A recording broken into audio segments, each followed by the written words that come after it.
Have you ever wondered what would happen if the invisible lines of power and prejudice were suddenly exposed at 30,000 feet? Imagine sitting in the comfort of a first-class seat, only to have your very right to be there questioned not because of your ticket, but because of who you are. What would you do? Would you stand your ground, even if it meant the entire world was suddenly watching? What if a single moment, a quiet refusal to disappear could change not just your flight, but the lives of everyone around you? This is the story of Dr. Nia Thornton, a leader known for her calm strength who boarded a plane expecting nothing more than a routine trip and found herself at the center of a storm she never sought, but could not ignore. Around her, strangers became witnesses. Colleagues became allies or adversaries, and a child's innocent question would echo through the hearts of everyone on board. But what really happened that day? Why did a simple journey become a turning point for an entire company, and perhaps for us all? Stay with us as we reveal the true events behind one of the most talked about flights in recent history, a story of dignity, courage, and the quiet power of standing up for what's right. Before we begin, don't forget to like, share, and subscribe to our channel for more true stories that challenge, inspire, and move us all. Now, let's step into the cabin and discover what unfolded when justice demanded a seat. The low thrum of the terminal was something Dr. Nia Thornton had grown used to over the years. Boarding zones, delayed announcements, coffee-fueled crowds. It was all familiar. Predictable, even. But this morning, there was a quiet in her chest, a hush she had learned to listen to. The gate agent smiled politely as she scanned her ticket. "Good morning, Miss Thornton. You're in 1A today. Enjoy your flight." Nia nodded softly, her tone warm but restrained. "Thank you." She walked down the jet bridge slowly, not because she was tired, but because she liked to take her time, to observe, to notice things others might miss. The polished floor, the slight creak of the bridge under her heels, the scent of recycled air and something sterile, like freshly wiped plastic. Her black carry-on rolled silently behind her, obedient and loyal. She had packed light, as always, just her journal, a tablet, a photograph of her daughter tucked neatly between 2 pages of an old book she'd read a dozen times. The entrance to the aircraft opened like a silent curtain, and she stepped in. A male attendant greeted her with mechanical enthusiasm. "Welcome aboard, ma'am." She offered a slight nod and moved toward the front of the cabin. The first-class section was half empty. Morning light filtered in through the windows, casting pale streaks across the leather headrests. There was something serene about this early moment. Before the crowd, before the noise, she found her seat. 1A, window, just the way she preferred. As she reached to place her bag in the overhead bin, a woman's voice stopped her in her tracks. "Excuse me, ma'am, this section is closed for pre-boarding." The voice was polite, but only at surface level. The tone had sharp edges. It wasn't a suggestion. It was a warning. Nia turned slowly. Her eyes met the source, a blonde flight attendant with clipped posture and a name tag that read Heather. "I'm in seat 1A," Nia replied calmly. "I just boarded." Heather's smile tightened. "First class isn't open yet. I'll need you to step back to the boarding area. Please." A few passengers glanced up. Most looked away quickly, pretending not to hear. Nia didn't flinch. She simply lifted her boarding pass, holding it with 2 fingers. "My ticket is valid. I've already been scanned through. Heather took the ticket with an impatient swipe, her eyes scanning it quickly, her lips pursed. "Well," she said finally, "there must be a system error, but this seat is assigned for someone else. You'll need to wait until we resolve it." "I'm sorry," Nia said, "but I'm not moving." Heather blinked. It wasn't the words that caught her off guard. It was the tone, calm, controlled, not defiant, just absolute.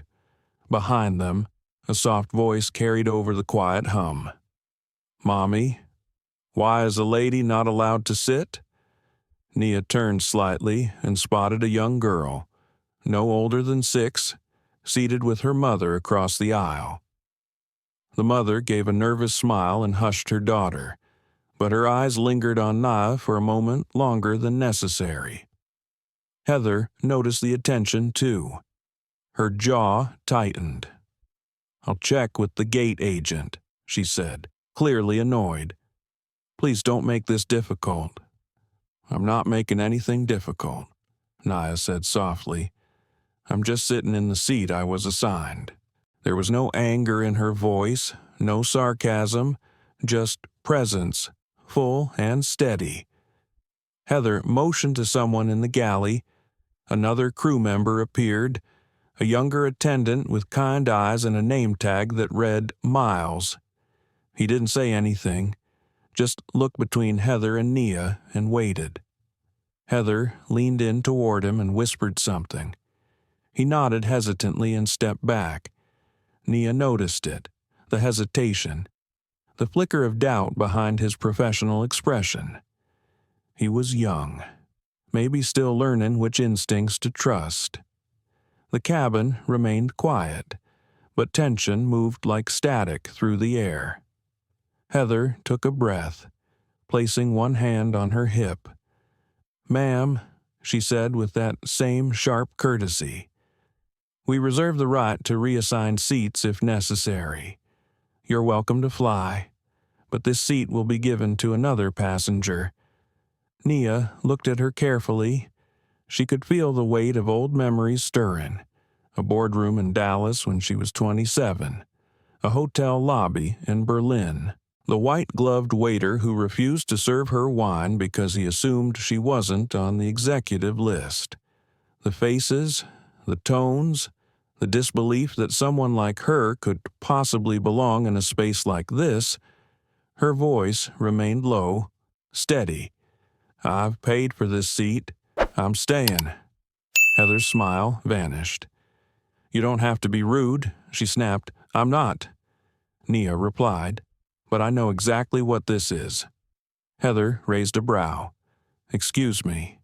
"You've decided," Nia said slowly, "based on something that has nothing to do with policy and everything to do with perception." Miles stepped forward slightly. "Is there a problem here?" Heather waved him off. "It's under control." But it wasn't. Other passengers were watching now. Some were silent. Some were clearly uncomfortable. One man in a charcoal suit, seated 2 rows back, tapped his smartwatch screen. He didn't raise it, not yet, but he was watching. The quiet began to shift. The moment stretched, thick with implication. Nia stood straighter, adjusting the strap of her bag. Her pendant, a small golden circle, shimmered slightly under the cabin lights. She didn't shout. She didn't argue. She simply met Heather's eyes and said, "I suggest you be very careful with what happens next." Heather held the boarding pass in her hand longer than necessary. It was right there in bold font. Seat 1A, Dr. Nia Thornton. Verified, cleared, confirmed. And yet, she tapped at the screen on her tablet with a manufactured frown, pretending to scrutinize some back-end information no one else could see. Behind her, the first-class cabin hummed with a forced kind of silence. The kind that fills a room when people sense something wrong. But no one wants to be the first to admit it. "I'm sorry." Heather said again, but her tone had cooled. "This seat is no longer available. There must have been a reassignment." Na didn't speak right away. She just stood there, poised, upright, breathing in slowly through her nose. "I've had this ticket booked for 3 months," she said quietly. "It was reconfirmed yesterday. There was no reassignment." Heather narrowed her eyes. Then maybe it was an upgrade. These things happen. From somewhere behind them, a passenger gave a small cough, or maybe it was a laugh, stifled under their breath. Na glanced down at the seat. Leather, soft beige, spotless, empty. The headrest had a fresh linen cover folded over it. It wasn't anyone's seat, it was hers. She had chosen it specifically for the legroom, for the angle of the morning sun that would hit the window around cruising altitude, for the quiet. "I'm not moving," she said again, "and I don't think this is about upgrades." Heather straightened. "Excuse me." "You've looked at me," Nia said gently. "Not the ticket, not the manifest.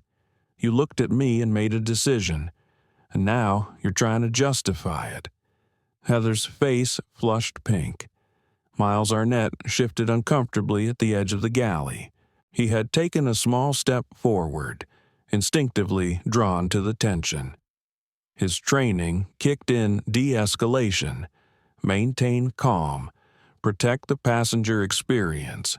But this wasn't something they'd practiced. Heather turned to him, snapping slightly. "Miles, go check with the gate desk, see if there was a reassignment." He paused, then nodded. "Yes, ma'am." As he walked briskly down the aisle, Nia took the opportunity to sit down. She moved with purpose, unhurried. She placed her carry-on beneath the seat in front of her, unzipped her blazer just slightly, and adjusted her pendant. Then she folded her hands in her lap. The room held its breath. Heather bristled. "Ma'am, you cannot sit there without clearance." "I have clearance," Nia said. "You just don't like that I'm using it." Heather lowered her voice. "Why are you doing this?" Nia's reply was even softer. "I'm not the one making a scene. In row 2B. Logan Pierce silently tilted his wrist, making sure the camera on his smartwatch had a clear view. He had captured the entire exchange from the beginning. The tone, the posture, the moment Heather laid hands on a passenger. He wasn't recording for spectacle. He was recording because these things had a way of disappearing without evidence. 2 rows behind him, little Ava whispered again to her mother, "Is the lady in trouble?" Lena bent her head low. "No, baby, she's not in trouble." "Then why is the lady yelling at her?" Lena didn't answer. She watched Na with quiet eyes. Heather stepped away for a moment, tapping furiously at her tablet, lips tight. She was flustered. The power she was used to wielding with ease, a glance, a nod, a curt order wasn't working. It was bouncing off something solid, something she hadn't prepared for. Nia sat still, not smug, not resistant, just certain. She remembered her first board meeting at ArcLight, 15 white men and 2 women in a mahogany-paneled room. She had been the only black woman in the building. The executive across from her had called her sweetheart, while misquoting her own numbers back to her. She had said nothing then, not because she couldn't, but because she was learning. And now she didn't need to raise her voice. Her presence was the correction. Miles returned. He looked at Heather, then at Nia. His hands gripped the service tablet awkwardly. "There's no record of a reassignment," he said. "The seat's hers." Heather didn't look at him. Instead, she looked at Nia, But the edge in her expression had dulled. The authority she held felt thinner now. "Fragile. I'll speak to the captain," Heather muttered. "You may remain seated, for now." She turned and walked briskly toward the cockpit. Miles hesitated, then moved a step closer. I'm sorry for the confusion," he said softly. Nia looked up at him. There was something kind in his voice, a tremble that spoke of discomfort, maybe even shame. "Thank you," she said, "for speaking the truth." He gave a faint nod and turned away. Behind her, passengers started to whisper again. "Did you hear what she said? I think she shoved her. Did you see it? This is going to end up on the news." In row 4C, a woman in a sharp blazer quietly pulled out her phone and began typing. The story was already spreading. Nia remained still. The tension in the cabin didn't enter her body. She'd spent years learning to separate what happened to her from who she was. There had been a time when she would have gotten up, moved back, avoided the confrontation, but today she stayed. Because if she moved, it wouldn't just be her seat they were taking, it would be every seat like it. Every moment a little girl like Ava watched and wondered why someone who looked like her didn't belong. Nia placed her hand over her pendant. It wasn't expensive, just a gift from her daughter, but it grounded her. Her eyes drifted toward the window. The sun was rising, and so was something else. The plane was still boarding, but something inside the cabin had already taken off. The air felt tight, like everyone was waiting for a decision to be made that no one had the authority to declare. Nia sat quietly in seat 1A, hands folded, shoulders square. She looked out the window, watching a baggage cart roll slowly across the tarmac. Her reflection in the glass was calm, but her heart was working harder than she let on. She wasn't anxious, she was calculating. Behind her, a voice murmured into a radio. Heather had returned from the cockpit. Her steps were clipped, faster than before, her face flushed and tight. Something had shifted in her. It wasn't confusion anymore. It was control slipping through her fingers. Nia didn't turn when she heard her approaching. Heather stopped beside her seat, placing both hands on the headrest in front of Nia. "I just spoke with the captain," she said sharply. "We're looking into it, but you need to understand. You're creating unnecessary disruption." Nia blinked slowly. "I'm sitting in my seat. That's not disruption. It is when the crew feels challenged." Nia turned then. Her voice was quiet, but it had the kind of weight that doesn't need volume to land. "I'm not here to challenge anyone, but I won't surrender my dignity so you can feel in control." Heather's face twitched. She looked around. Passengers were watching again. One of them even had their phone raised, pretending to scroll. But the camera lens pointed directly at them, and then it happened. In a sudden movement, sharp, defensive, unthinking, Heather reached out and shoved Nia's shoulder. It wasn't a hard push, not enough to injure, but it wasn't gentle either. The force knocked Nia back into the edge of the overhead bin. Her shoulder bumped the corner with a dull thud. The sound wasn't loud, but the silence that followed was deafening. A small gasp escaped from a few rows back. Ava, the little girl, flinched in her seat. "Why did she hit her?" she whispered, tugging on her mother's sleeve. Lena pulled her daughter close, unable to answer. Miles stepped forward instantly. Heather didn't respond. Her breath was shallow, her expression a mix of shock and defense. Nia remained still. She didn't touch her shoulder, didn't react. She simply reached out and steadied herself against the armrest, then sat upright again. Her breathing was calm, her eyes clear. She looked at Heather with something not quite anger. It was something colder, sharper. Not hatred, just certainty. She said one sentence. "I suggest you stop this." Her voice didn't tremble. Heather scoffed. "Or what you'll post about it, sue me. What are you going to do? Flash a coupon card and claim your royalty?" There was a chuckle from one passenger, nervous, disgusted, embarrassed, but then another voice, deeper, said plainly, "That's enough. Logan," the man with the watch. He lowered his wrist slowly, but didn't stop recording. Miles opened his mouth to speak, but closed it again. His training told him to defer. His instincts told him something else. This wasn't protocol. This was prejudice. Right in front of him. Heather turned on him. "Go to the back.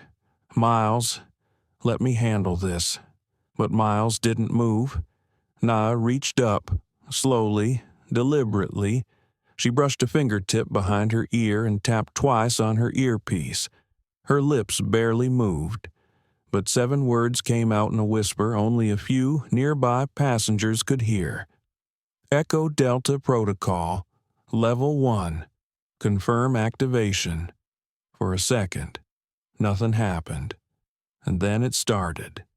The crew radios clipped to their hips and vests lit up at once. A sharp burst of static hissed through the air. Then a single message crackled out in an automated voice. "Echo Delta Protocol confirmed. Full lockdown initiated. Stand by for verification." Everyone froze. The cabin turned from luxury to tension in half a second. Heather's jaw dropped. What the Miles grabbed his radio, that has to be a mistake, but his screen confirmed it. Heather looked toward the cockpit in a panic. "She can't do this. That's only a drill code. They said we'd never actually use that in real flights." Nia leaned back in her seat. Calm, composed. "You were trained for this, weren't you?" she asked. Heather couldn't find words. Behind them, passengers whispered loudly now. "What's Echo Delta? Did she just activate a lockdown? Oh my God, is she somebody?" Someone across the aisle began recording. Lena stared wide-eyed. Ava clung to her mother's sleeve, peeking over it. Miles turned back toward Nia. "Who are you?" he asked quietly. Nia didn't answer right away. She just looked at him, and then, for the first time since boarding, she spoke her name with intention. "I'm Dr. Nia Thornton, Executive Director of ArcLight Capital." The silence returned. Heather's lips parted. Someone behind them dropped a bottle of water. It thudded softly against the carpet. "That's the holding company," Logan said out loud. "They own this airline." Miles's eyes widened. He looked at Heather, who had backed up half a step. Nia continued, voice low but clear. "I didn't come here to flex power. I came here to get home. But when power is abused, it's my responsibility to respond." The crew's radios crackled again. A second message followed. "Lockdown confirmed. Awaiting gate supervisor for live review. Do not resume standard service until clearance." Heather shook her head in disbelief. This isn't real." But it was.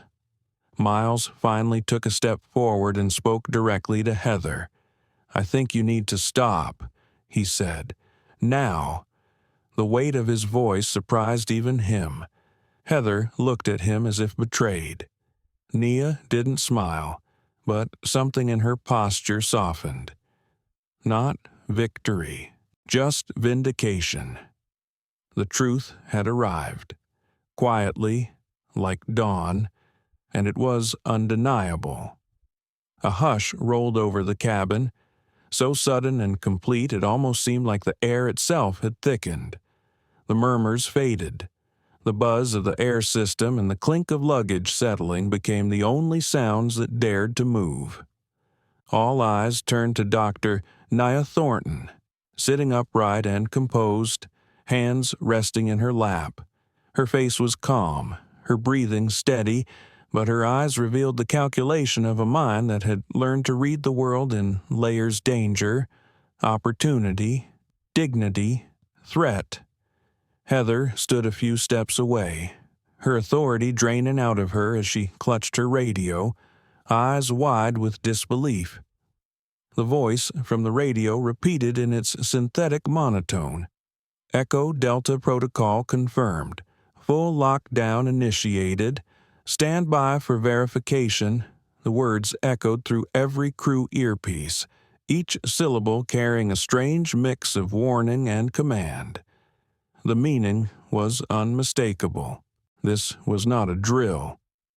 This was the one scenario they had all been warned about but never expected to see in real life.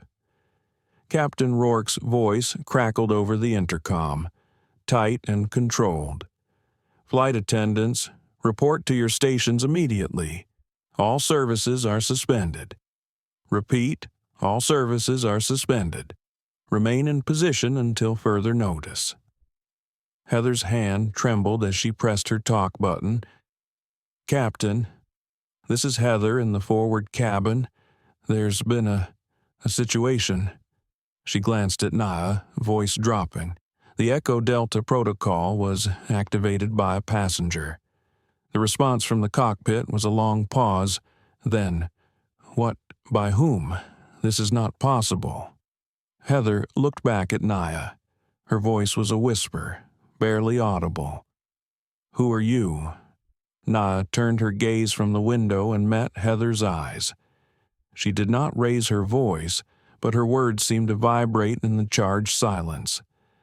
I told you who I am. The question is whether you're willing to accept it. Miles stood halfway between the galley and row 1, frozen in place. His mind raced, torn between his loyalty to Heather, his sense of duty to the airline, and the truth he'd just seen. He stared at Nia, remembering the steadiness in her voice, the absolute calm even as she was pushed. His hand tightened on his own radio. For a moment, he considered calling for backup. But who do you call when the entire system is now looking inward, not out? Passengers were whispering openly now.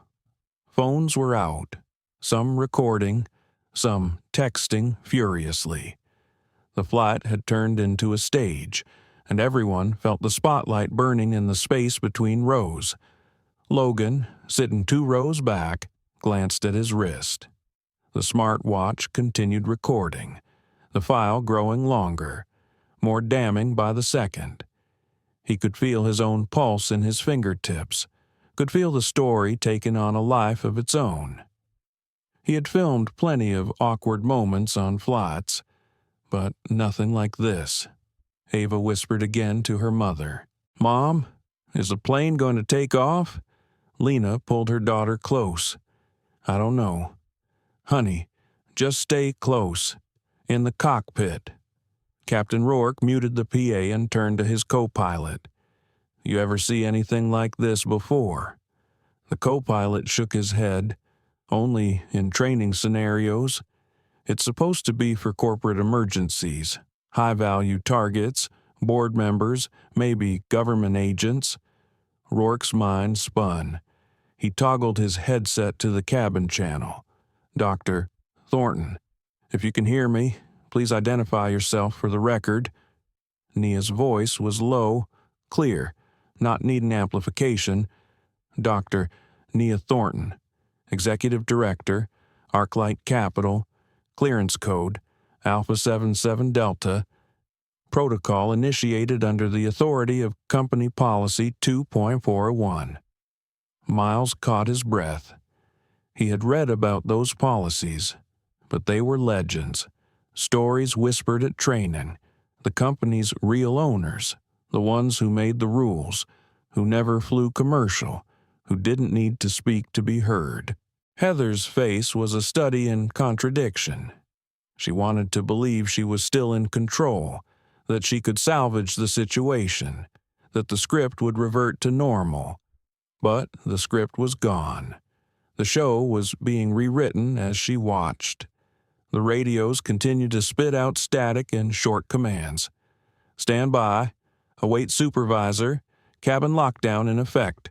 Confirm identity of passenger 1 Alpha. Nia looked around, her eyes landing briefly on Ava, on Lena, on Logan, on Miles.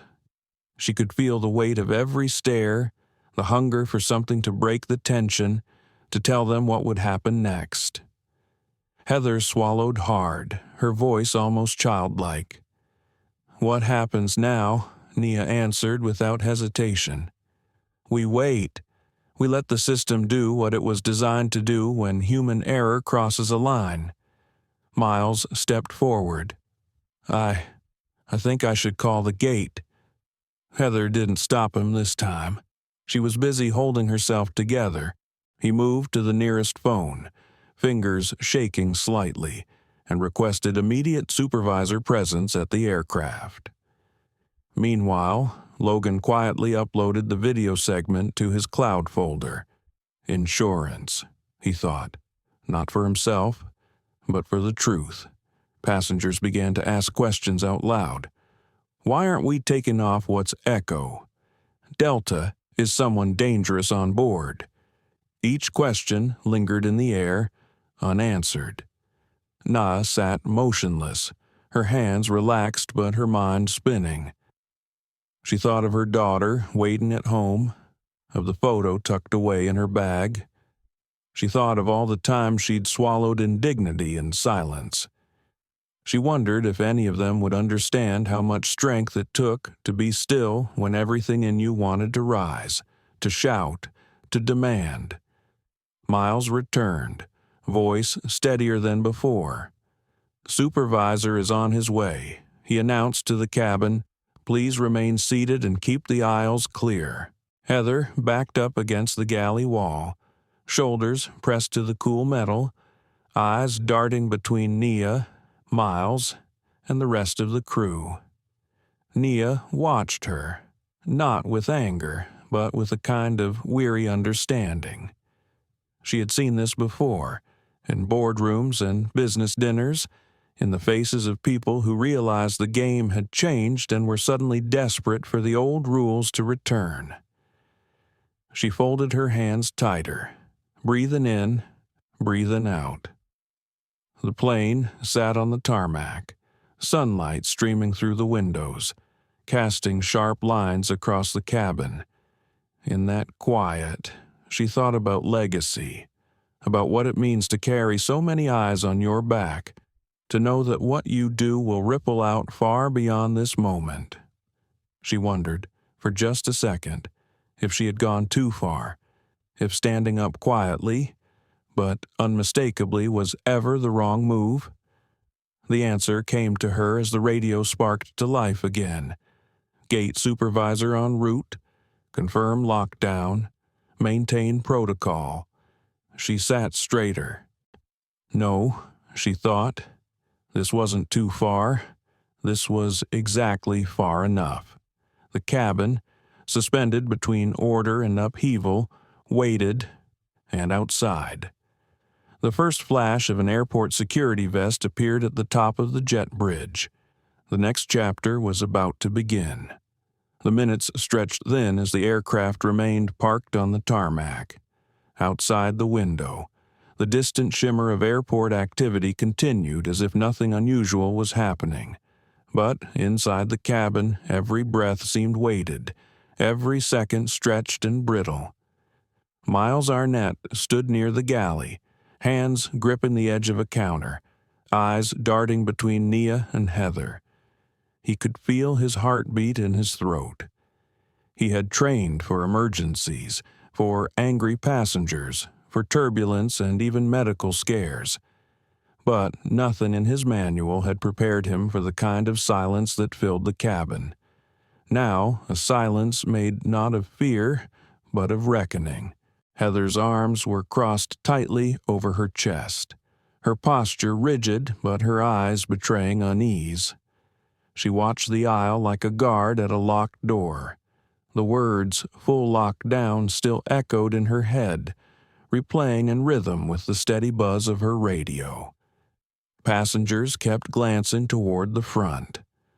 Logan Pierce checked his smartwatch, confirming the recording was still running, catching every flicker of expression, every whisper.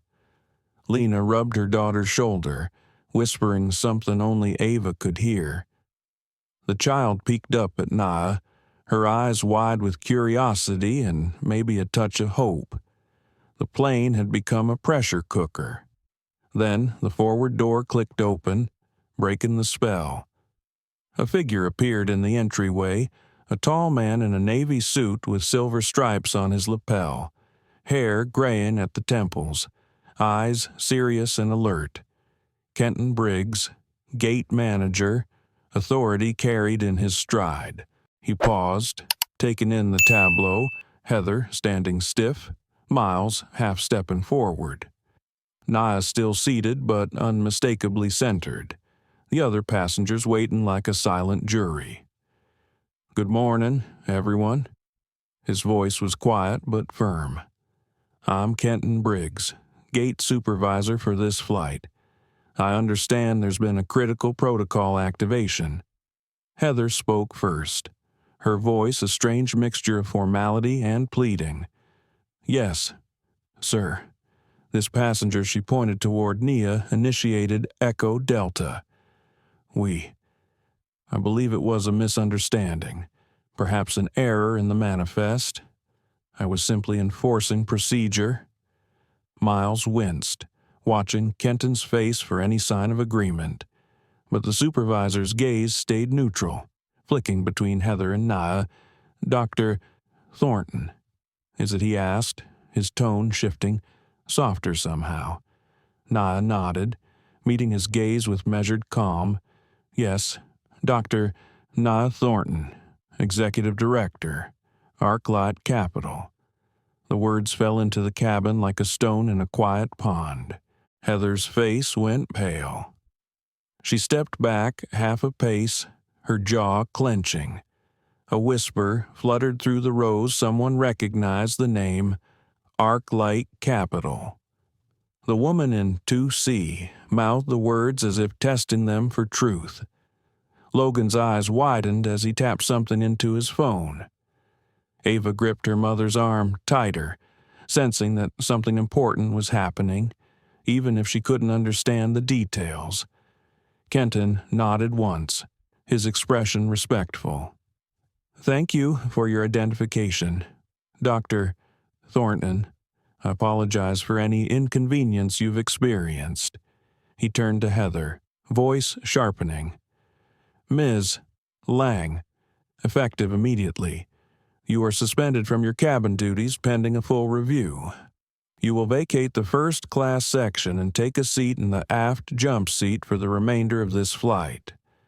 The order landed hard. Heather's cheeks flushed, her hands trembling as she looked from Kenton to Miles, searching for someone to defend her. No one moved. She opened her mouth as if to protest, then shut it. The rules she had clung to moments ago were now turned against her, immutable and public. Miles stepped forward, swallowing. "Sir, what should I do?" Kenton considered him for a moment, then nodded. "Mr. Arnett, you are interim lead for this flight until further notice. Your first duty is to ensure all crew comply fully with protocol and to support Dr. Thornton as needed." Miles blinked, nerves and relief flooding through him. "Yes, sir." Kenton offered a final nod to Nia, his voice dropping lower. "If you require any further support, Dr. Thornton, please alert the crew or myself. We will be in contact with corporate security for the duration of the flight." "Thank you," Nia said, her voice steady. Heather left the first-class section, her footsteps heavy, her posture shrunken. She disappeared into the aft cabin, head bowed. The cabin breathed out, a wave of tension dissipating in her wake. Miles lingered near Nia's seat. He looked at her, the uncertainty in his eyes mixed with something else, gratitude, maybe, or respect. I'm sorry," he managed, "for all of this, for what happened." Nia gave a small, gentle nod. "You don't need to be sorry, Mr. Arnett, but you do need to remember it. These moments, they shape more than flights." He nodded, the weight of responsibility settling over his shoulders. "I will." Ava, still curled against her mother, caught Nia's eye. She gave the smallest wave, her hand fluttering like a butterfly. Nia smiled, soft and genuine, the first true smile since she boarded. The radio at Miles's hip buzzed. "Cabin crew, prepare for gate departure. All passengers, please be seated. Outside." The engines rumbled to life. Captain Rourke's voice came over the intercom, controlled but cautious. "Ladies and gentlemen, we appreciate your patience during this delay. Our crew is now ready, and we will be departing shortly. Please remain seated and buckle your seatbelts." Miles straightened, checking the cabin, but his mind was a swirl of questions. Had he done enough? Could he have spoken up sooner? He remembered Heather's words, her tone, and the push. He thought about the quiet strength with which Nia had endured, how she never once raised her voice. In the cockpit, Captain Rourke requested to speak with Dr. Thornton. Miles relayed the message. "Dr. Thornton, the captain would like a word with you, if you're comfortable." Nia stood, smoothing her blazer, gathering herself for whatever would come next. She paused for a moment, glancing back at her seat. For the first time, she felt the cabin settle into something like order, something she had earned, but also something she had paid for, again and again, in ways invisible to most. She followed Miles toward the cockpit. As she walked, a ripple passed through the passengers. Some looked away, ashamed.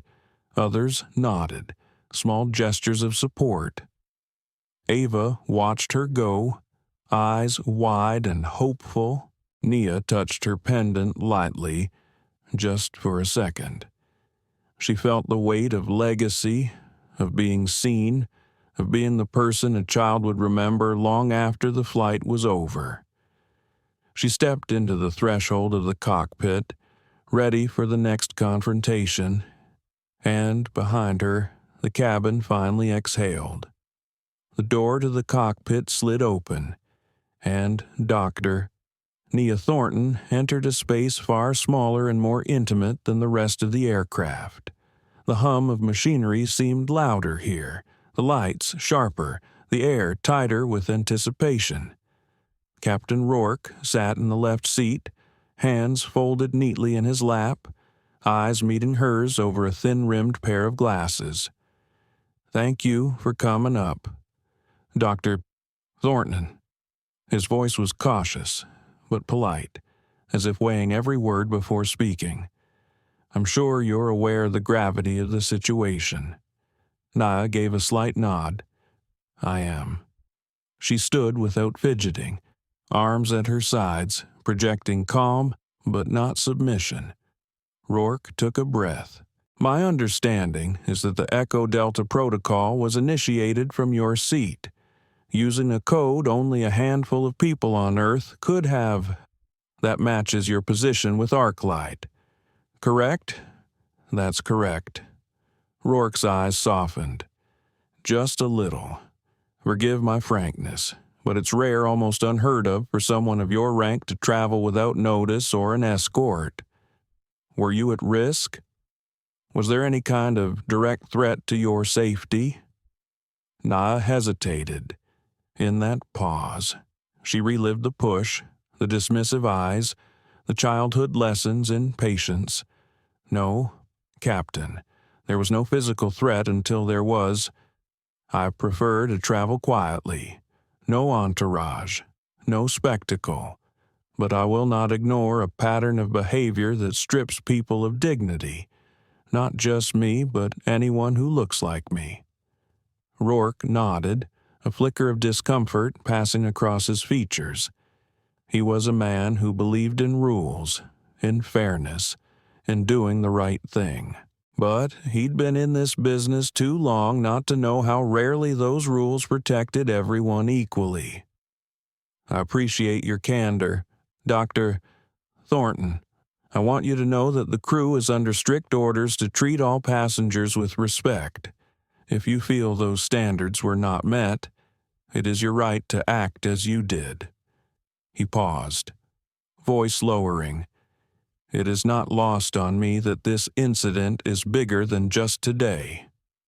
Nia looked at him for a moment, searching his face for signs of deflection or insincerity. She found only weariness, the burden of authority shouldered over decades of flying. Thank you, Captain. I know you have a job to do. So do I. My job is to make sure that what happened this morning doesn't keep happening. Not just to me, but to anyone who's ever felt invisible at 30,000 feet. Rourke's hand hovered over the intercom. If you'd like to return to your seat, I'll address the passengers and explain the situation. And if you need anything, please tell Mr. Arnett or me directly. Nia nodded, a silent agreement passing between them. She exited the cockpit and made her way back down the aisle, eyes forward, posture proud. As she passed Miles, he met her with a look of nervous respect. She offered a small nod of reassurance. In the main cabin, Logan's phone vibrated messages from contacts and news outlets already asking about delays, about a protocol never before seen on a civilian flight. Word was spreading, the incident leaking out into the digital world before the plane even left the ground. Captain Rourke's voice filled the plane, calm and measured. Ladies and gentlemen, I want to thank you for your patience. We experienced an internal operational event that required our full attention. All necessary reviews have been completed. We will be departing shortly. Please remain seated with your seat belts fastened. The announcement didn't answer the questions burning in every mind, but it signaled a return to order, or at least the appearance of it. Miles walked the length of the cabin, checking seat belts, offering what little comfort he could.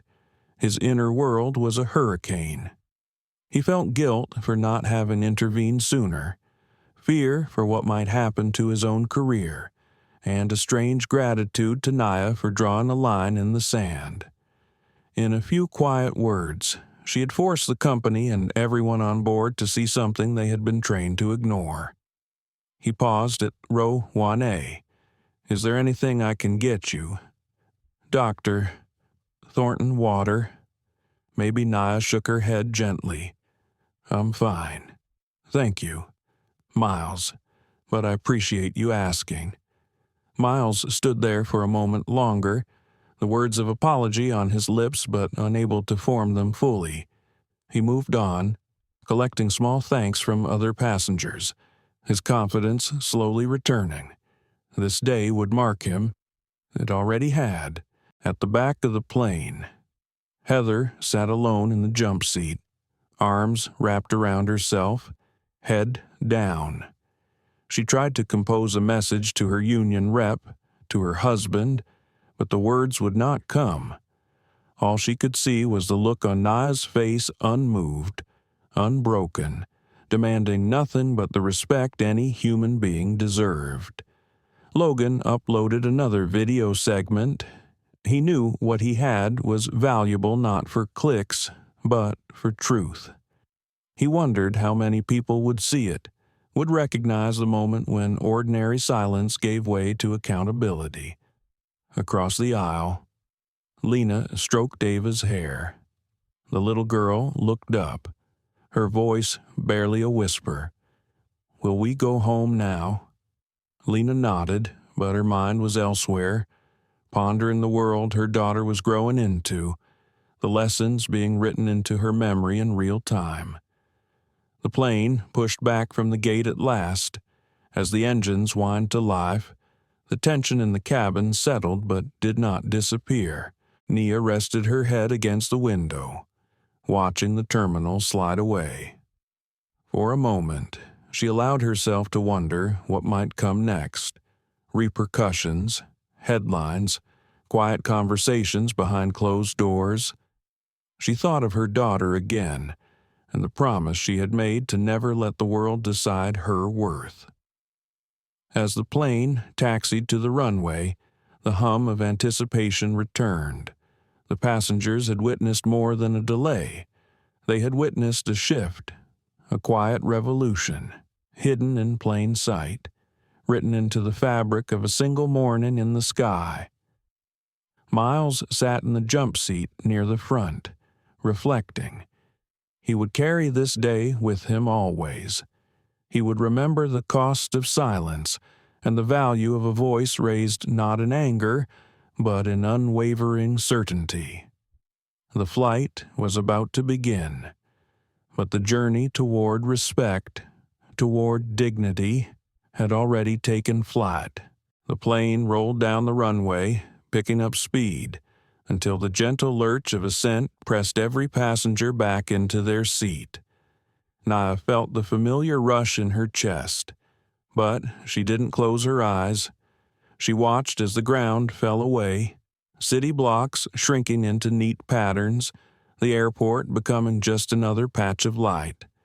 She had always liked takeoff, the way gravity surrendered, the hum of engines carrying her away from whatever she had left behind. For a moment, it was just physics and possibility, no past, no future, only movement. But this time, her mind refused to let her drift. She glanced around the cabin.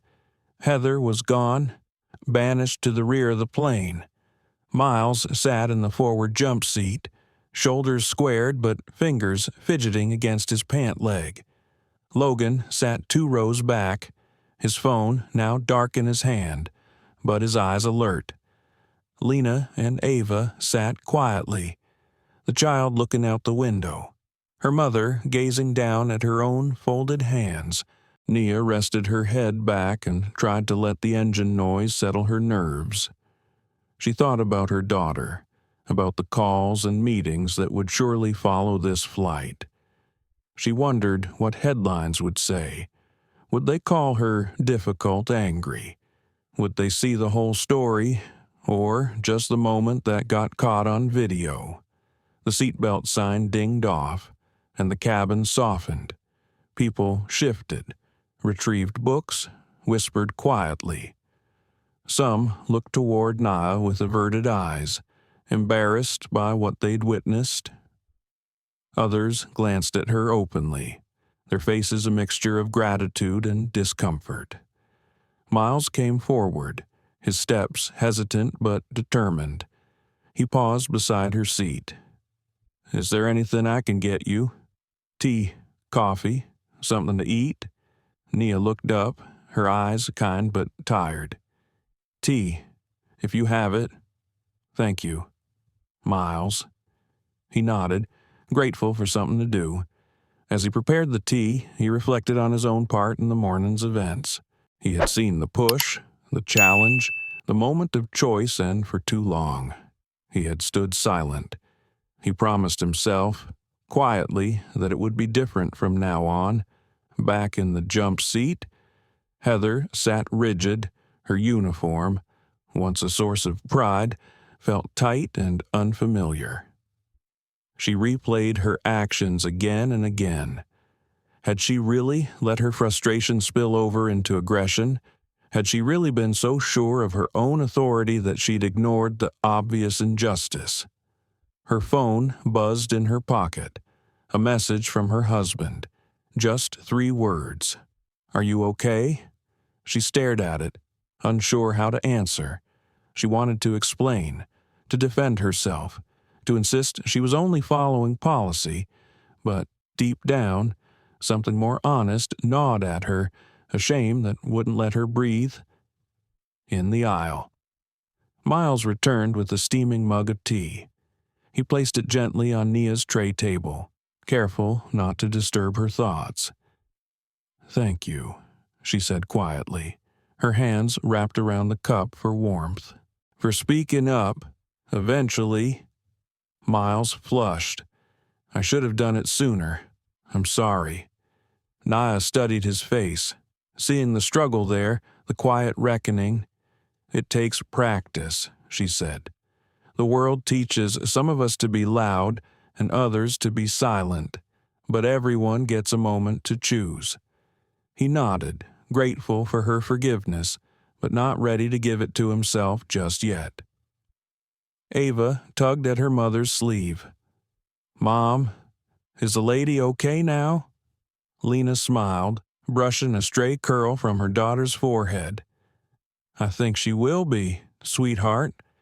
Sometimes grown-ups have to fix things when they go wrong." Ava pondered this, her eyes serious. "Like when you spill your juice and you clean it up." "Exactly like that," Lena replied. Her voice trembled, though, her mind running through her own childhood memories of being told to stay quiet, to not cause trouble. She wished she could promise Ava a world that was fairer, but she knew it would be a lie. Up front. Logan opened his email and found a flurry of new messages, reporters, activists, even strangers who had somehow already learned what happened on the flight. He hesitated, feeling the power in his hands. The video told a story, but not the whole story. Would people understand the context, or would they seize on whatever fed their outrage? He drafted a short message to Nia, not knowing if she'd ever see it. "If you want the video, it's yours first." He hesitated before sending, but decided it was the right thing. In her seat. Nia stared out at the clouds, her reflection shimmering on the window. She wondered what her daughter would think, if she'd be proud. She thought about all the times she'd let things slide, not out of fear, but out of exhaustion. It was tiring, being the lesson for someone else. She didn't want to be the hero in anyone's story, just someone who could move through the world unbothered. She sipped her tea and closed her eyes for a moment. The warmth soothed her. But inside, the storm hadn't passed. Captain Rourke made another announcement, his voice calm and level. "Ladies and gentlemen, we thank you for your patience. The crew is available for any concerns you may have. Please do not hesitate to let us know if you require assistance." Nia heard the message, but what stuck with her was the undertone and invitation to speak, not just to obey.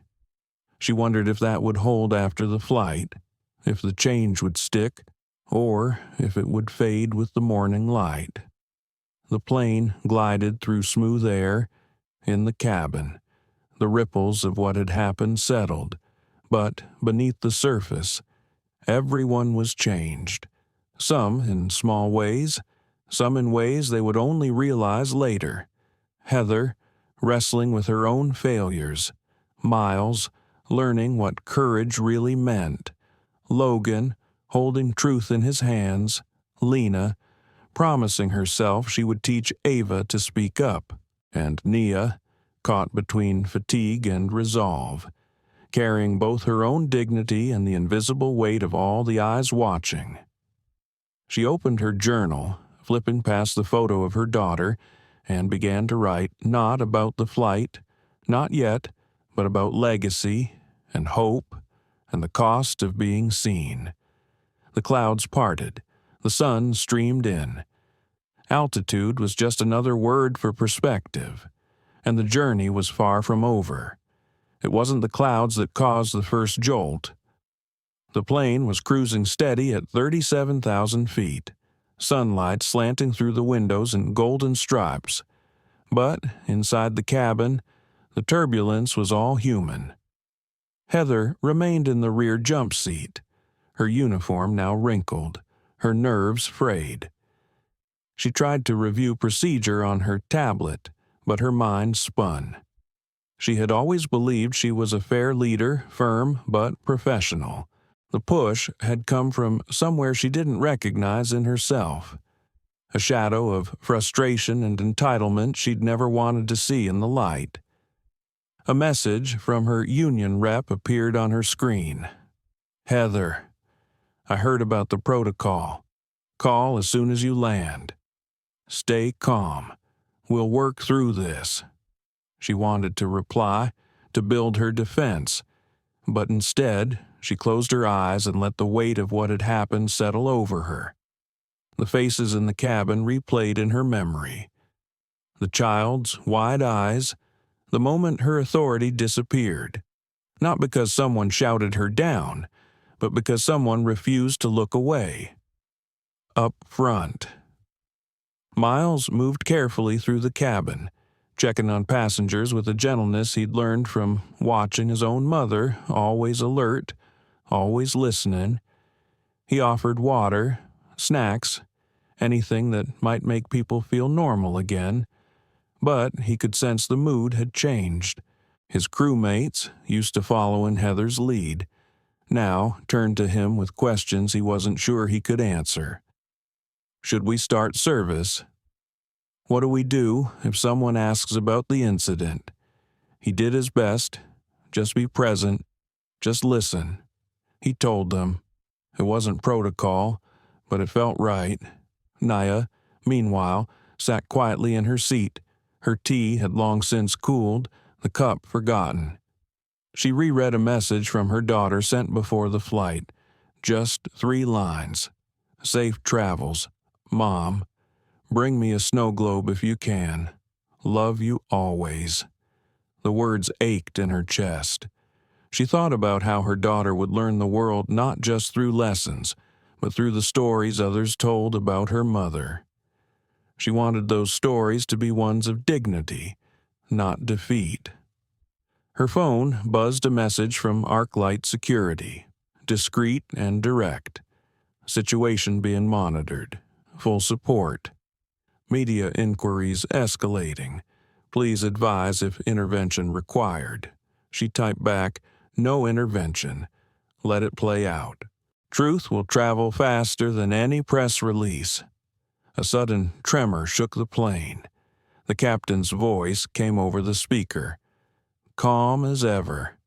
"Ladies and gentlemen, we're experiencing some mild turbulence. Please remain seated with your seat belts fastened." Nia felt the plane rock, but it was nothing compared to the storm inside her. For a moment, she closed her eyes and let the rhythm of flight calm her. She remembered her first business trip, years ago. Flying coach in a borrowed suit, invisible to everyone but herself. The hunger she'd felt to prove she belonged. The little indignities that had piled up like snowdrifts around her feet. She'd promised herself that one day she'd make the world pause and look. She hadn't imagined it would happen like this.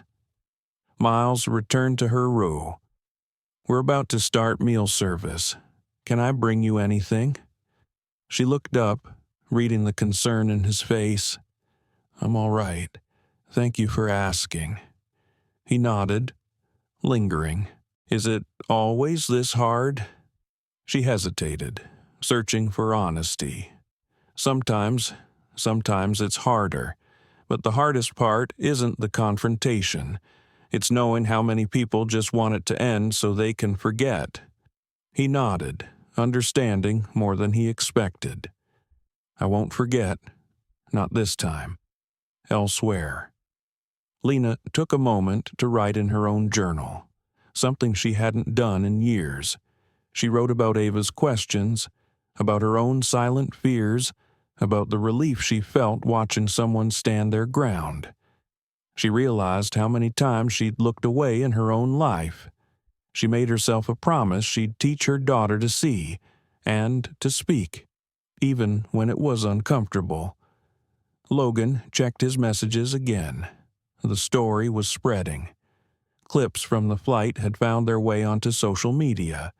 Comments poured in, arguments and debates sparking in every corner of the internet. Some praised Nia's composure. Some demanded accountability from the airline. A few, as always, missed the point entirely. He hesitated before responding to a journalist's request. "I was there," he typed. "I saw a woman treated like she didn't belong, and I saw her refuse to disappear. That's the story. In the rear." Heather finally let herself cry.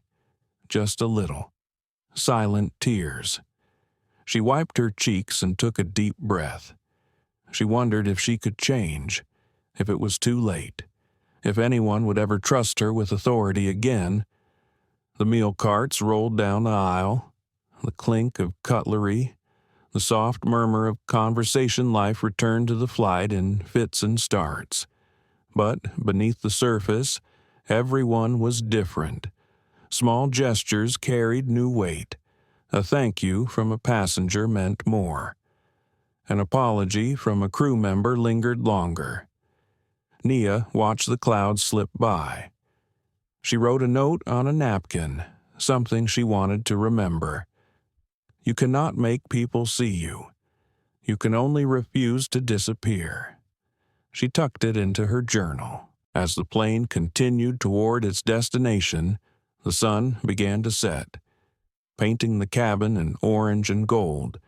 The story was no longer just about a seat or even about a shove.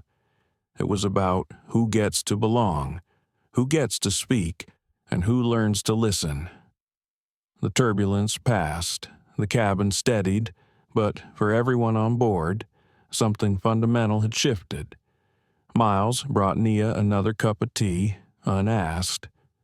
She smiled, grateful for the gesture, and he sat in the jump seat nearby, just for a moment, as if proximity alone could offer support. "Thank you," she said again. He didn't answer right away, just nodded, looking out at the fading light. The flight continued, but none of them would ever fly the same way again. Outside the windows, the world was shifting from afternoon gold to the cool blues and purples of early evening. The announcement from the cockpit came just as the last meal trays were cleared. "Ladies and gentlemen, we'll be starting our descent soon. Please return your seats to the upright position and fasten your seat belts." The words were routine, but the meaning felt different this time. The journey was coming to an end, but nothing felt finished. In first class.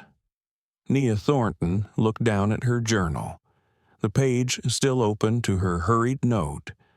You cannot make people see you. You can only refuse to disappear. She traced the words with her finger, letting herself feel the weight of them. The strength it took to remain visible was exhausting. And yet, sitting here, she realized it was the only choice she'd ever really had. As the plane banked gently, lights across the city below flickered on, tracing the outlines of neighborhoods and highways. It made Nia think of networks, the invisible lines connecting people, stories, moments of change. Miles checked the seat backs, his voice soft and respectful. "Please fasten your seat belt, Ms. Thornton." He caught her eye and offered a small, tentative smile. She nodded, returning the gesture. He moved down the aisle, his own posture different, now more assured, more aware of the responsibility that comes with simply noticing. Back in the galley, Heather stared at her reflection in the small metal sink.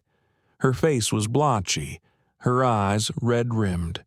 She tried to fix her hair, to compose herself for landing, but it felt impossible to hide what she was feeling. She'd always believed she could control how others saw her, as long as she followed the rules.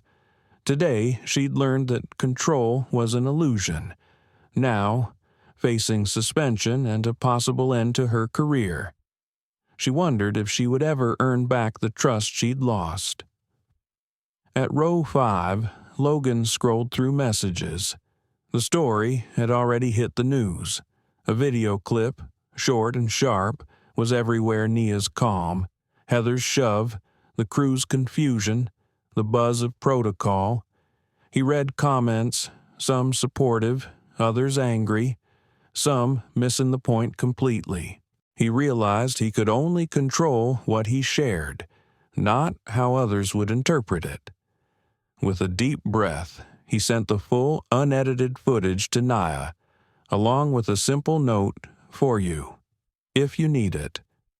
Lena sat with Ava sleeping on her shoulder, the little girl's hair spilling across her lap. She stared out at the city lights, lost in memory. She thought about all the times she'd been afraid to speak up, the lessons she wanted to give Ava, the kind of world she hoped her daughter would inherit. She felt a surge of gratitude toward Nia and a quiet resolve to be braver in her own life. The intercom dinged. Cabin crew, prepare for landing. Miles moved through his checklist with calm focus. He nodded to his colleagues, a silent encouragement to hold steady for just a little longer. As the wheels began to drop and the engines shifted, the cabin filled with anticipation, a sense that what had happened in the air was about to become very real on the ground. Nia pressed her head back against the seat. Her thoughts spun. Would corporate stand behind her? Would they truly understand the stakes? Would she be branded as a troublemaker? Or would her actions finally be seen for what they were? A demand not for special treatment, but for dignity. Her phone buzzed again, another message from ArcLight Security Media at the gate. Senior leadership en route. Be ready for questions. She exhaled slowly, letting the anxiety swirl and settle. She looked at the photo of her daughter tucked inside her journal, drawing strength from the child's smile. For a moment, she whispered a silent promise. This is for you, for everyone watching, for everyone who needs to know they belong. In the cockpit. Captain Rourke adjusted his headset, exchanging final instructions with air traffic control. He glanced at the cabin camera feed, watching the passengers settle. He knew today would follow him would change how he saw his own job. He resolved, quietly, to never let a moment like this pass unnoticed again. Miles took his jump seat for landing. He closed his eyes and let the events replay. He saw Nia's calm, Heather's loss of control, the ripple of realization moving through the passengers. He remembered what Nia had told him. It takes practice to find your voice. As the plane dropped through a pocket of cloud, he promised himself he would never let silence feel like safety again. The city lights grew larger, the runway coming into view. Nia felt the old thrill of arrival mixed with the ache of responsibility. There was no peace in this moment, only purpose. The plane touched down with a gentle bump, the wheels grabbing hold of earth once again. A smattering of applause rippled through the cabin, an old tradition, awkward but sincere. As the plane taxied to the gate, Miles made the final announcements, his voice steadier than it had ever been. On behalf of the crew, thank you for flying with us. We wish you a safe and respectful journey onward. Passengers collected their things. The usual rush to the aisles was slower, more tentative. People glanced at Nia as they passed, some with nods of recognition, some with downcast eyes. A few, quietly, murmured, "Thank you." Heather remained in her seat, watching the others leave, uncertain if she was more afraid of losing her job or facing herself. Logan lingered near the door, waiting until most passengers had gone. He caught Nia's eye and simply said, "You changed more than a flight today." Lena and Ava waited too. As they passed, Lena stopped. "Thank you," she said softly. Ava waved shyly, her voice small. "Bye, Miss Nia." Nia smiled, feeling the warmth of it chase away some of the exhaustion. Finally, the forward door opened. Outside, a crowd was gathering security, executives, reporters, cameras, all waiting to turn a private moment into public meaning. Nia gathered her things, tucked her journal away, and stepped into the aisle. She took a breath, bracing herself for the next chapter. The descent was over, but the journey hers, and everyone's was only just beginning. The cabin doors parted with a hiss, and a blast of cool air swept through the entryway. Nia paused at the threshold. Beyond the metal doorway, the jet bridge glowed with fluorescent light. Shadows shifted, cameras flashed. The moment was no longer just hers. For a second, she hesitated, feeling the pull of the private self, the woman who just wanted to make it home, to blend into the crowd, to leave the battle behind. But the footsteps behind her reminded her people were watching, and silence now would echo much louder than words. Miles was the first crew member out, his shoulders squared. As he stepped aside for passengers, he glanced back at Nia, offering one last nod of encouragement. She nodded back, her gratitude silent but unmistakable. Heather stayed at the rear, waiting to be called for the post-flight meeting she knew was inevitable.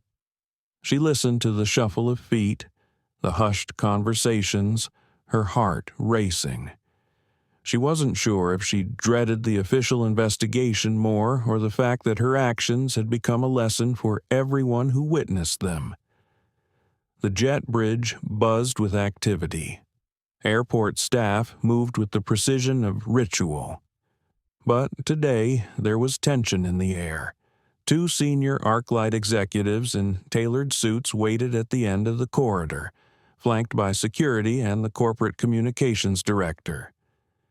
Nia recognized them immediately, men she'd worked with for years, whose respect she'd earned, and whose support would now be put to the test. Logan lingered behind the last of the passengers, phone in hand but no longer filming. As Nia approached, he gave her a gentle, private smile. "It's out there," he said quietly. "The truth always finds a way." She nodded, accepting the gravity of his words. "Thank you for being a witness," she replied. He nodded once and disappeared into the stream of travelers. At the end of the jet bridge, the media lights flared, microphones and phones shot upward, a chorus of voices rising all at once. "Dr. Thornton, what really happened on board? Is this about race, about power? Will you press charges? Are you calling for someone's resignation?" Nia paused, taking in the scene. She could feel her pulse in her ears. She caught the eye of one executive, Mark Wilkins, who nodded encouraging but hands off, letting her lead. She straightened her posture, remembering her daughter's message and the promises she'd made to herself. She spoke, calm and clear. "I'm not here to create a spectacle. What happened today was not just about me, but about what kind of world we want to build together. Everyone deserves respect regardless of what seat they're in, what color they are, or what their title is. Cameras flashed. The words traveled out beyond the terminal, amplified and dissected, but Naya held her ground. I trust my company to do what's right, and I hope this becomes a moment not of blame, but of change. Reporters shouted more questions, but she offered only a gentle thank you before walking past the barrier, her dignity intact. In the arrivals lounge, Lena waited for her husband, clutching Ava's hand. She replayed the events in her mind, wondering what story she'd tell friends, what lesson her daughter had learned. Ava tugged at her sleeve, asking quietly, "Mom, do you think Miss Nia is a hero?" Lena knelt, meeting her daughter's gaze. "I think she's brave, honey, and sometimes being brave means doing what's right, even when it's hard." Ava nodded solemnly, as if making a private promise, back inside.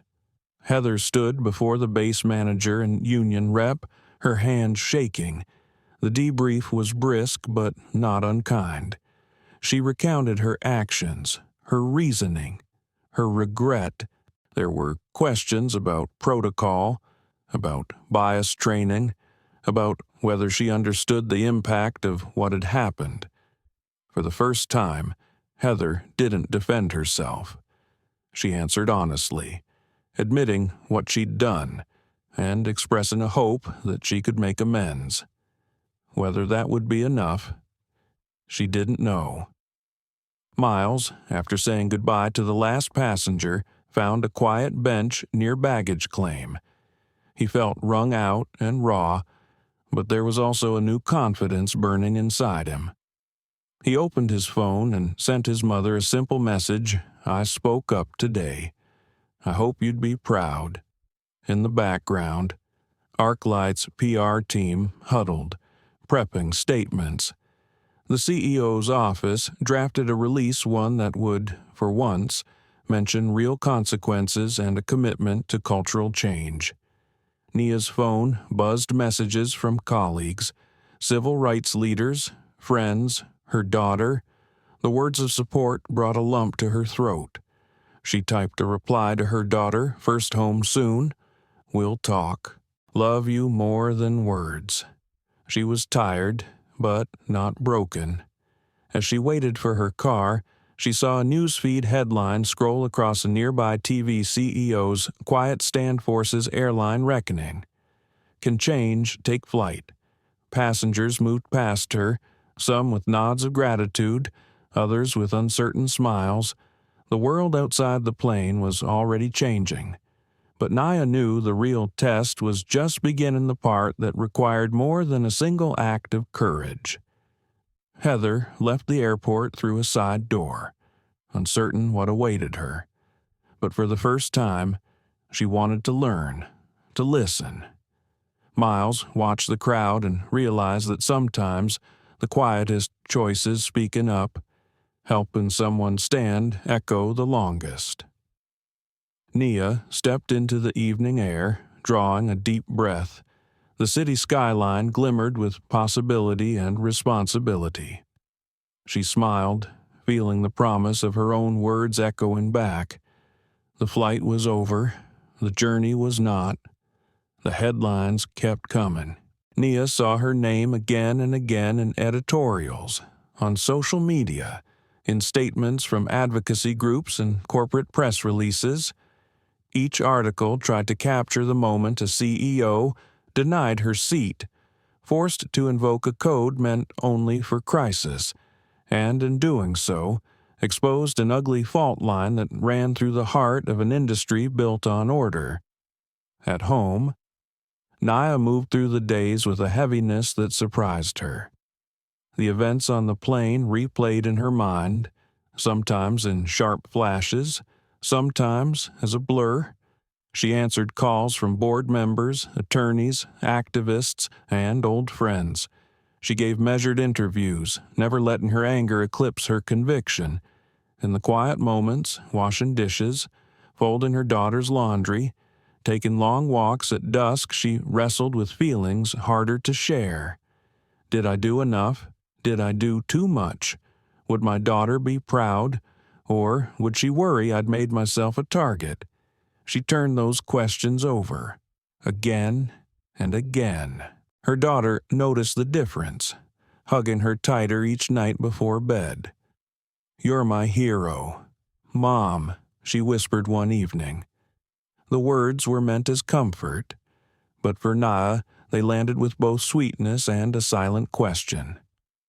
What if being a hero meant never getting to rest at ArcLight's headquarters? The atmosphere was transformed. The leadership team met in tense, candid sessions. The CEO, William Park, sat at the head of a long glass table and didn't bother to hide his concern. "We're at a crossroads," he admitted. "Not just about policy or PR, about who we want to be." Mark Wilkins, the executive who'd met Nia at the jet bridge, agreed. "We have to do more than say we're sorry. This is our moment to change." Task forces were formed overnight. The video from Logan Clear, unedited and powerful, was shared internally, watched by thousands of employees. The words Nia had spoken echoed through the training rooms. Everyone deserves respect regardless of what seat they're in, what color they are, or what their title is. Heather was placed on administrative leave pending a formal review. She moved through her apartment like a ghost, her badge tucked in a drawer, her future uncertain. She started therapy, not just because HR required it, but because she realized she had to face the truth about herself. Some friends distanced themselves, others checked in quietly. Heather wrote an apology to Nia, 3 pages, handwritten, never sent. Maybe someday, she thought. Maybe when I know what to say. Miles found himself changed by the experience. He became a quiet advocate, speaking at crew briefings, urging his colleagues to trust their instincts, to look for the humanity in every passenger, not just the rules. His story became a training case, and though it made him nervous, he felt proud when a new flight attendant approached him and said, "You made me feel braver." Logan, now fielding calls from journalists around the world, chose his words carefully. "I didn't make this story," he said in one interview. "I just made sure the world saw it." He declined offers to sell exclusive rights to his footage, given permission for Nia to use it as she wished, for training or advocacy. "We all have a responsibility," he told his friends, "not just to witness, but to act." For Lena, the incident became a catalyst. She joined a parent group advocating for inclusivity in schools, her voice trembling but strong as she spoke about the lessons she wanted Ava to learn. She told the story of the flight not to shame, but to inspire. We all watched one woman refuse to disappear. I want my daughter to carry that lesson with her, always. Ava drew a picture for Nia, a plane in the clouds, a woman in a blue blazer standing tall at the front. In crayon, she wrote, "Thank you for being strong." Nia kept the drawing on her desk, a reminder of the eyes that were always watching, always learning. Within weeks, ArcLight announced sweeping reforms, new protocols, mandatory training, anonymous reporting lines. They established a council for diversity and inclusion with Nia as its chair, not just as a symbolic gesture, but with real authority. She accepted the role with a deep sense of purpose and a private trepidation. She knew change would not be quick or easy. The resistance was real. Old habits do not die quietly. In the first new training session, Miles stood at the front of the room, his voice shaking a little as he described the day he'd found his courage. Nia watched from the back, her pride quiet but fierce. Heather, watching from a video link, took notes and listened, letting herself feel the sting of regret without flinching. The news cycle moved on eventually. Another story took the spotlight, another moment of reckoning for someone else. But inside the airline, the lesson stuck.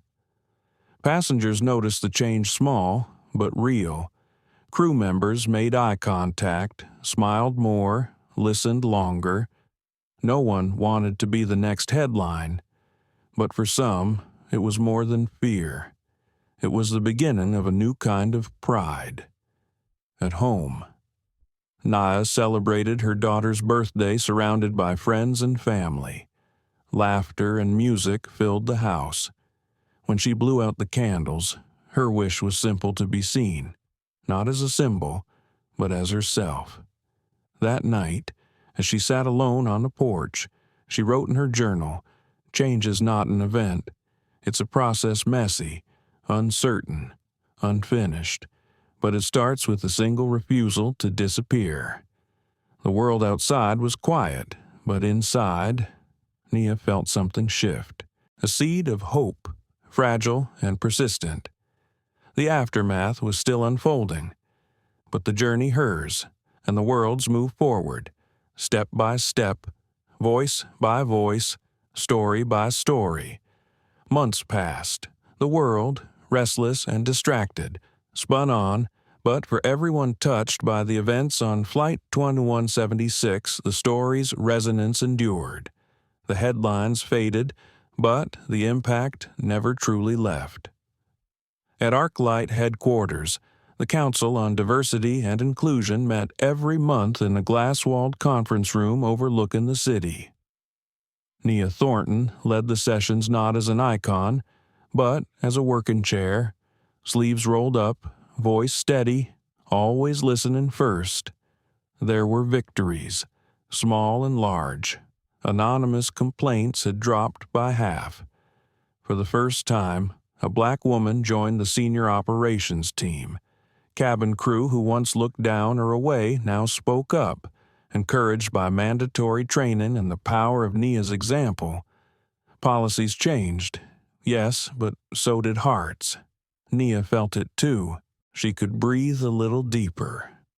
She saw the shift not only in the company, but in the way she carried herself through every day. She found herself greeted by name in the halls, her perspective actively sought, not merely tolerated. She still faced resistance, a chilly silence from some corners, whispered doubts from others, but the difference was that she no longer stood alone. Sometimes she would cross paths with Miles in the break room or elevator.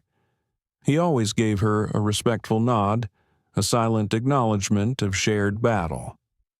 Miles had found a new confidence, mentoring junior crew and volunteering for the Diversity Council.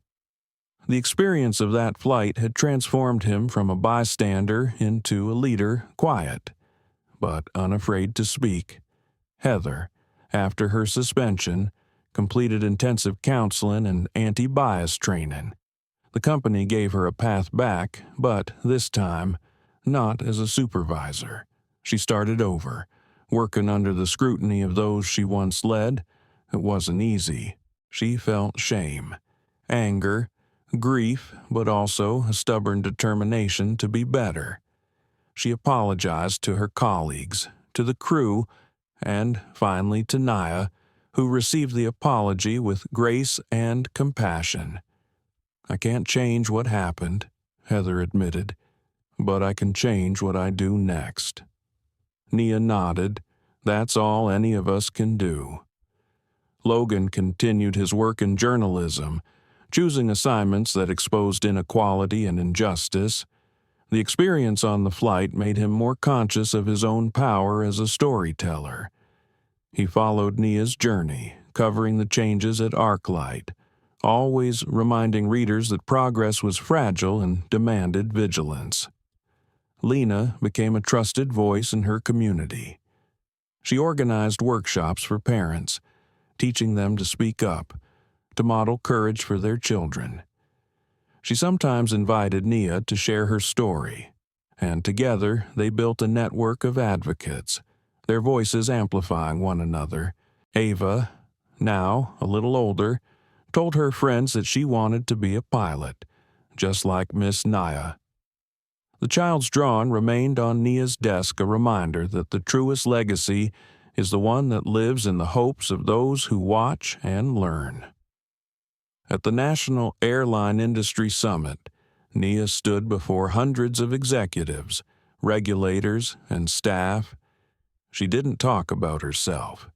She told the story of a little girl on a flight, watching and wondering. She spoke of the danger of silence, the cost of invisibility, and the courage it takes to stand again and again, even when no one wants you to.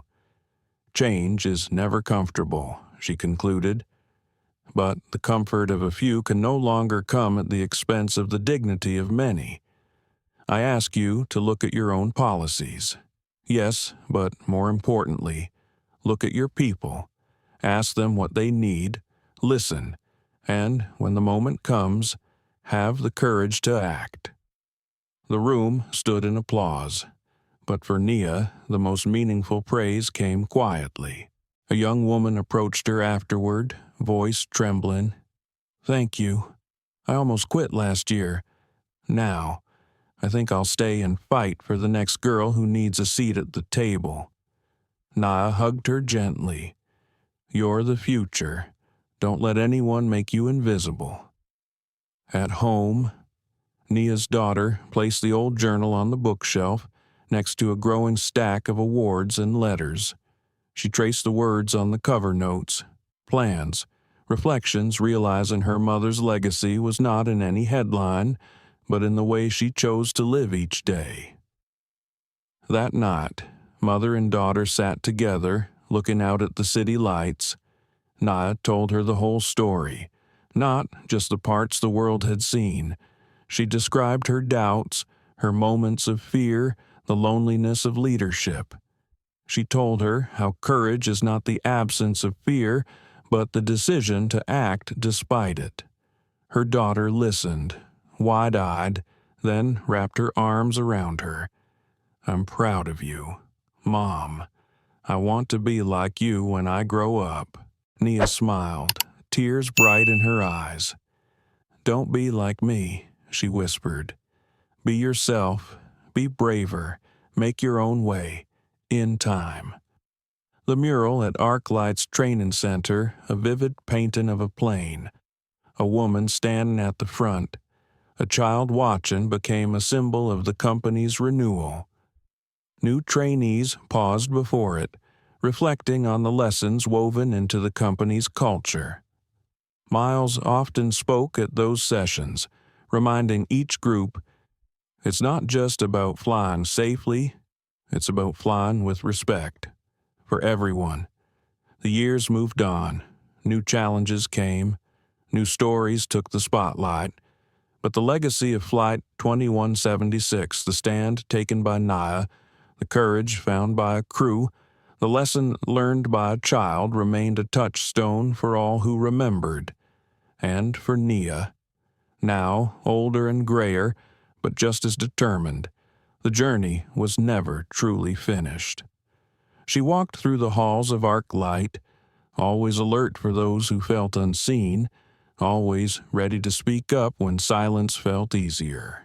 Her greatest hope was not for herself, but for the world her daughter would inherit, a world shaped, little by little, by each refusal to disappear.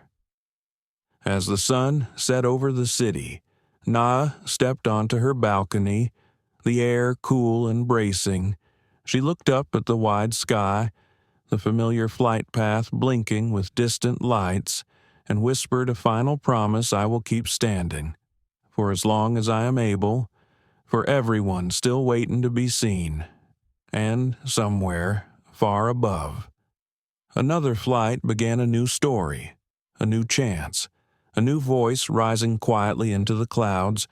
Sometimes, a single act of courage can change more than just a moment. It can transform an entire culture. Dr. Nia Thornton's story reminds us that respect isn't just a word, it's a promise we make to each other every single day. It's the look exchanged between strangers, the voice that speaks up when it's easier to stay silent, the choice to see someone's humanity first. As you reflect on what happened aboard that flight, what questions linger in your mind? How many times have you witnessed or experienced a moment of quiet injustice? And what would you do if the world was watching not just them, but you? Discrimination, in any form, must be called out not just by those who endure it, but by all who witness it. This story is a call to action to listen, to speak, to refuse to let anyone disappear into silence. If you were moved by this story, please like, share, and subscribe to our channel. Your support helps us bring more voices, more stories, and more hope into the world. And if you have a story of your own, a moment of courage, an act of defiance, or a lesson learned, we invite you to share it in the comments below. Together, we can make respect the rule, not the exception. Thank you for watching. Stay tuned for our next episode, and remember, even the quietest voice can change the world.